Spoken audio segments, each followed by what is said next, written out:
پیارے آقا علیہ الصلوۃ والسلام ایک بار نبی پاک علیہ الصلوۃ والسلام نے اپنے گھر والوں کے پاس اہل بیت کے لیے بکری آ گئی تو بکری ذبح کی گئی. پیارے آقا کے گھر میں گویا اہل بیت نے بکری ذبح کی. تو اب بکری ذبح ہوئی اور اس کو تقسیم کر دیا گیا رشتہ داروں میں. بڑا خوبصورت جملہ ہے, اگر آپ پہلی باری میں سمجھ جائیں گے تو اس کا لطف ہی کچھ اور ہوگا. ذرا توجہ دیجیے گا. اللہ کے حبیب علیہ الصلوۃ والسلام گھر آئے اور بی بی عائشہ صدیقہ رضی اللہ تعالی عنہا سے پوچھا کہ اے عائشہ بتاؤ جو بکری ذبح کی تھی اس میں سے کیا بچا؟ بکری ذبح ہوئی, بچا کیا اس میں سے؟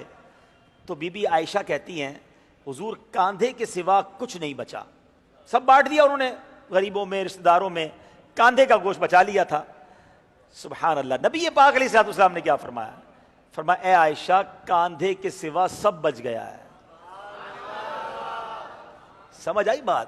بڑی کمال کی بات ہے.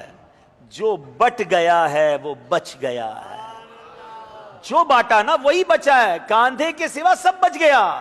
جو غریبوں کو دیا, جو اللہ کی راہ میں دیا, سب ڈپوزٹ ہو گیا, سب بچ گیا.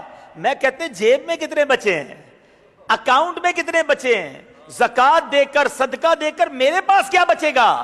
میرا آپ کا ذہن یہ ہوتا ہے, اللہ والوں کا ذہن یہ ہوتا ہے جو بٹ رہا ہے وہی بچ رہا ہے, جو اللہ کی راہ میں جا رہا ہے وہی ڈپوزٹ ہو رہا ہے. یہ سمجھنے کی بات ہے.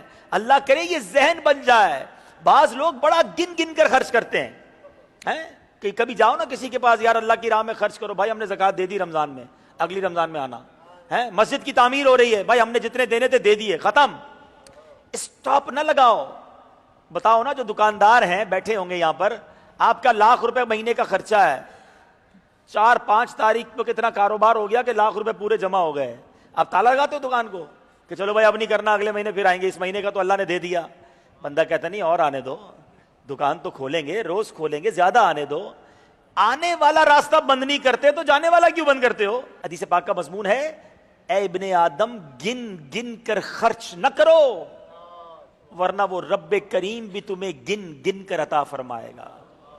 جب اللہ بے گنے دے رہا ہے, میری اوقات سے زیادہ دے رہا ہے, اور اگر موقع ہے تھوڑے پیسے ہیں ڈال دو مسجد کے ڈبے میں, دے دو کسی غریب کو کھانا, دے دو کسی کو صدقہ, جا نہیں رہا, یہ جمع ہو رہا ہے. سمجھ لو ایک باکس آتا ہے آپ کے سامنے. اللہ کرے یہ امیجنیشن, یہ ذہن بن جائے کہ جب میرے پاس کوئی نیکی کا کام آتا ہے نا تو سمجھ لو ایک جنت کا باکس آ رہا ہے اور یہ میرا نام لکھا ہے اس پہ ڈال دوں گا, جنت کے اکاؤنٹ میں جمع ہو جائیں گے. تو پھر کبھی بھی دیتے وقت غم نہیں ہوگا, ارے میرے ہی تو اکاؤنٹ میں جا رہے ہیں, میرے لیے ہی تو ڈپوزٹ ہو رہے ہیں. آپ دیتے رہو گے کہ برے وقتوں میں, پریشانی کے وقت میں کام آئے گا. صلو علی الحبیب صلی اللہ تعالی علی محمد. مجھے اپنی اور ساری دنیا کے لوگوں کی اصلاح کی کوشش کرنی ہے.